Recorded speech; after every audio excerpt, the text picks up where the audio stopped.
Eto mga lodi, panoorin nyo itong mabuti. Merong isang motor dyan na nagpakarga ng gas. So magugulat kayo sa nangyari. Tapos itong kabilang side, may nagpapakarga dyan na kotse. Ayun kinakarga na itong nakamotor.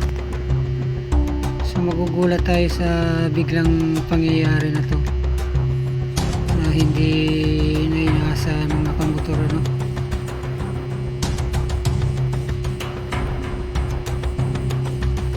Habang kinakarga, ayun biglang nag-apoy. Grabe kahit yung mismo nakamotor inabot ng apoy sa lakas ng liyab kagad. Tapos itong coaching biglang umalis na lang kahit kinakargaan siya.